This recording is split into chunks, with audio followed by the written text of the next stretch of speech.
آج کے موضوع کا ہمارا اگلا اور بہت اہم سوال یہ ہے کہ تصوف کی روایت میں ڈاکٹر صاحب ایک چیز کو بہت اہمیت دی جاتی ہے کہ دنیا کو ترک کر کے غاروں میں نکل جائے. کیا ترک دنیا کے حوالے سے قرآن و حدیث میں ہمیں کوئی رہنمائی ملتی ہے؟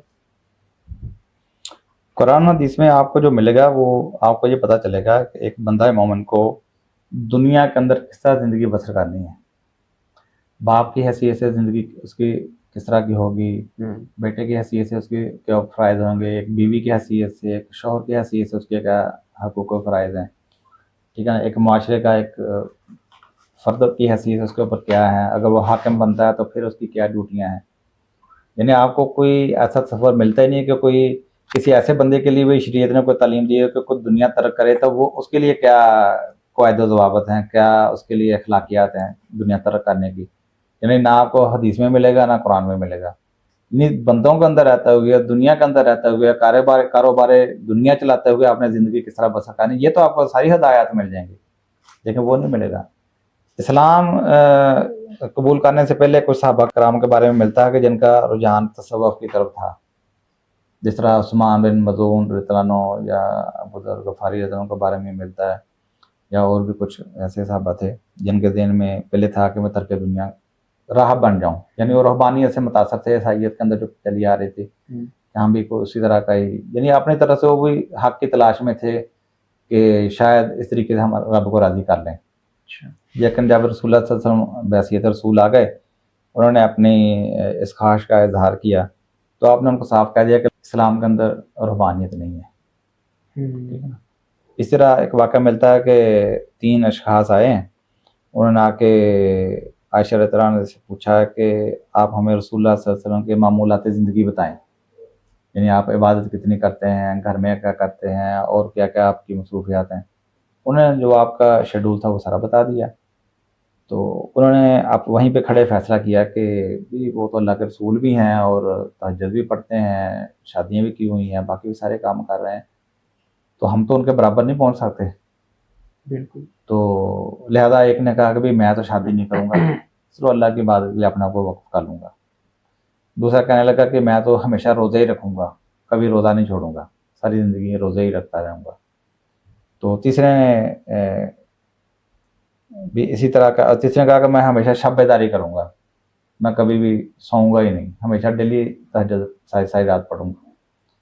یہ فیصلہ انہوں نے کر کے تو وہاں سے ابھی نکلے ہیں تو رسول اللہ صلی اللہ علیہ وسلم ادھر سے آ گئے.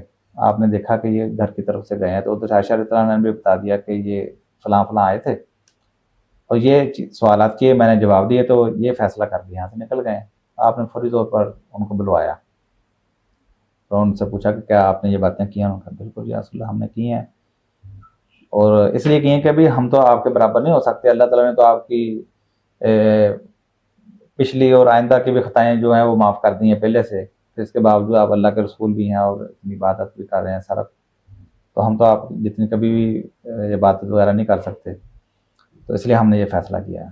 تو اللہ کے رسول فرماتے ہیں کہ نہیں، دیکھیں ایسی بات نہیں ہے، دیکھیں میں نے شادیاں بھی کی ہیں، میں اللہ کا رسول ہوں، میں نے شادیاں بھی کی ہیں، میں ہمیشہ تہجد نہیں پڑھتا، میں رات کو جاگتا بھی ہوں اور چھوڑ بھی دیتا ہوں، میں نفلی روزے رکھ بھی لیتا ہوں، وہ نہیں بھی رکھتا. ٹھیک ہے نا. تو یہی میری سنت ہے، جس نے میری سنت کو چھوڑا فمن راغب عن سنتی فلیس منی، میری سنت سے جس نے انحراف کیا وہ ہم میں سے نہیں ہے. ٹھیک ہے نا. یعنی اس طریقے سے آپ نے اس چیز کی بنیاد کو ختم کر دیا کہ یہ جو آپ اللہ کو راضی کرنے کے لیے خود ساختہ طریقے اگر آپ اڈاپٹ کرو گے تو میرے دین میں اس کی کوئی گنجائش نہیں ہے. یا دوسری طرف جو ملتا ہے کہ اسلام میں رہبانیت نہیں ہے، تو لہذا اس سے یہ ہمیں پتہ چلتا کہ اسلام جو ہے ایسی کنارہ کش زندگی بسر کرنا اور یا اپنے آپ کو ایسی اذیتوں کے اندر مبتلا کرنا، ٹھیک ہے نا، اسلام اس کی اجازت نہیں دیتا. بلکہ ایک صحابی کے بارے میں آتا ہے کہ وہ گھر والوں نے اس کی شادی کر دی، وہ شادی کے بعد اس کی وہی شیڈول کہ اس نے بیوی بھی آ گئی گھر میں، اس کے باوجود رات کو اس نے مسلح بچھایا اور تہجد پڑھنا شروع کر دیا، دن کو روزہ رکھ لیا. اگلی رات پھر آئی، تہجد پڑھنی شروع کر دی، دن کو روزہ رکھ دیا. تو اب اس کی جو بیوی ہے اس نے اپنے سسر سے شکایت کی کہ یہ آپ کے بیٹے کو کیا مسئلہ ہے، میرے ساتھ شادی بھی کر لی ہے اور میں یہاں بیٹھی ہوئی ہوں اور اس کو پرواہ کوئی نہیں، ٹھیک ہے نا، رات کو رب راضی، دن کو روزہ رکھا ہوا ہے، باقی کام کر رہا ہے۔ تو وہ سمجھ گیا کہ ہم اس کو نہیں سمجھا سکتے، ہم اللہ کے رسول صلی اللہ علیہ وسلم کے پاس ہی جا کے بتائیں گے۔ تو وہ اللہ کے رسول صلی اللہ علیہ وسلم کے پاس آ گئے، تو آپ نے ان کو بلوایا، پوچھا کہ واقعی اس طرح؟ یا رسول اللہ ہاں ایسا ہی ہے۔ ہمارا کہ دیکھو تمہارے گھر والوں کا بھی تمہارے اوپر حق ہے، والدین کا بھی حق ہے، بیوی کا بھی حق ہے، تمہارے جسم کا بھی تمہارے اوپر حق ہے۔ اگر تم اس طرح چلتے رہے نا تو تمہاری آنکھیں اندر کو دھنس جائیں گی، صحت خراب ہو جائے گی، تم کسی کام کے بھی نہیں رہو گے۔ تم ایسا کرو، اگر بہت زیادہ تمہیں شوق ہے نا، تم مہینے میں ایک آدھا روزہ رکھ لیا کرو۔ یا رسول اللہ میرے اندر بڑی طاقت ہے۔ میں کہا اچھا چلو ہفتے میں رکھ لیا کرو۔ نہیں جی میرے اندر بڑی طاقت ہے۔ اچھا چلو بالآخر اس بات کے اوپر بات طے ہوگی کہ جی ٹھیک ہے پھر ایک دن میں روزہ رکھ لوں، ایک دن چھوڑ دوں۔ پھر میں کہ چلو ٹھیک ہے، پھر یہ داؤد علیہ السلام کا بھی طریقہ یہ تھا، وہ بھی اس طرح روزہ رکھتے تھے، تم اس طرح رکھ لیا کرو۔ اچھا اب وہ صحابی کہتے ہیں کہ جب میں بوڑھا ہو گیا تو پھر مجھے رسول اللہ صلی اللہ علیہ وسلم کی وہ بات یاد آئی جب مجھے منع کر رہے تھے۔ اب میرے لیے بڑی مشکل ہو گئی ہے، اب میں اللہ کے رسول صلی اللہ علیہ وسلم کے ساتھ عہد بھی کر چکا تھا کہ ایک دن روزہ رکھوں گا، ایک دن ترک کروں گا۔ تو اگر میں اس وقت وہ مان لیتا تو میں آسان رہتا۔ اب کہتے ہیں میرے روزے جمع ہو جاتے ہیں، قضا ہو جاتے ہیں، پھر میں ان کو جمع کر کے رکھتا ہوں، وہ پہلے سے زیادہ مشکل ہو جاتی۔ یعنی دین آسان ہے، دین آسان ہے، اس میں اعتدال ہے، ٹھیک ہے۔ اور جو بندہ اس کو مشکل بناتا ہے دین، اس کے لیے پھر مشکل ہو جاتا ہے۔ ہمیں بھی ایک صحابی کی مثال ہے، اس نے خود اپنا واقعہ بیان کیا کہ میرے ساتھ اس طرح ہوا۔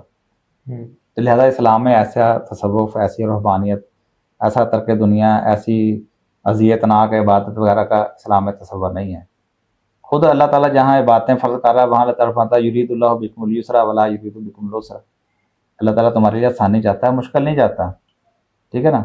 تو جب بندہ خود اپنے اوپر وہ اذیتیں مسلط کر لے، فرض کر لے جو اللہ نے نہیں کی، یعنی سورہ حدید میں اللہ تعالیٰ نے اہل کتاب کا ذکر کرتے ہوئے فرمایا نا کہ یہ رہبانیت جو تھی انہوں نے خود، ہم نے ان کو ما کتبناہا، ہم نے ان کو فرض نہیں کی تھی، انہوں نے خیر کی نیت کے ساتھ، خیر کے جذبے کے ساتھ اس کی ابتدا کر دی۔ پھر اس کے بعد جو انہوں نے اس کی شرائط اور حدود و قیود بیان کی تھی کہ اللہ کو راضی کرنے کے لیے یہ جو ہمیں کام کرنے ہیں، پھر اس کو فما رعوہا حق رعایتہ ہے، اس کی رعایت بھی نہ کر سکے، اس کو نبھا بھی نہ سکے۔ یعنی جو انہوں نے اپنے لیے شرائط مقرر کی تھیں رہبانیت کے لیے اس کو پورا بھی نہ کر سکے۔ حالانکہ اللہ تعالیٰ ما کتبنا، ہم نے ان کو اوپر فرض نہیں کی تھی، انہوں نے خود ہی اپنے اوپر کی تھی۔ پھر جو یعنی جب بھی آپ شریعت سے ہٹ کر کوئی ایسی چیز اپنے اوپر مسلط کریں گے وہ غیر فطری ہوں گی، اور انسان کی طبیعت اور نفسیات کبھی بھی اس کو نبھا نہیں سکے گی۔ وہ اللہ تعالیٰ نے جو چیزیں انسان کے اوپر فرض کی ہیں بلکہ انسان کی فطرت، طاقت اور اس کی نیچر کے مطابق ہیں، ٹھیک ہے نا۔ تو یہ تصوف جو ہے یہ پہلے دن سے ہی اسلام کے مزاج کے خلاف ہے، اسلام نے اس سے منع کیا ہے۔ اگر ایسی چیز ہوتی تو اسلام میں لازمی طور پر اس کی کچھ ہدایات ملتی ہیں، قرآن میں ملتی ہیں، حدیث میں ملتی ہیں۔ اس کے برعکس اسلام ہمیں بتاتا ہے کہ آپ نے ایک معاشرے کا ایک مفید شخص بن کے کس طرح زندگی بسر کرنی ہے، کہ آپ معاشرے کے لیے بھی مفید ہوں، اللہ کے بھی بندے بن کے رہیں، آپ کی آخرت بھی سیف ہوتی رہے، ٹھیک ہے نا۔ اسلام کی تعلیم یہ ہے۔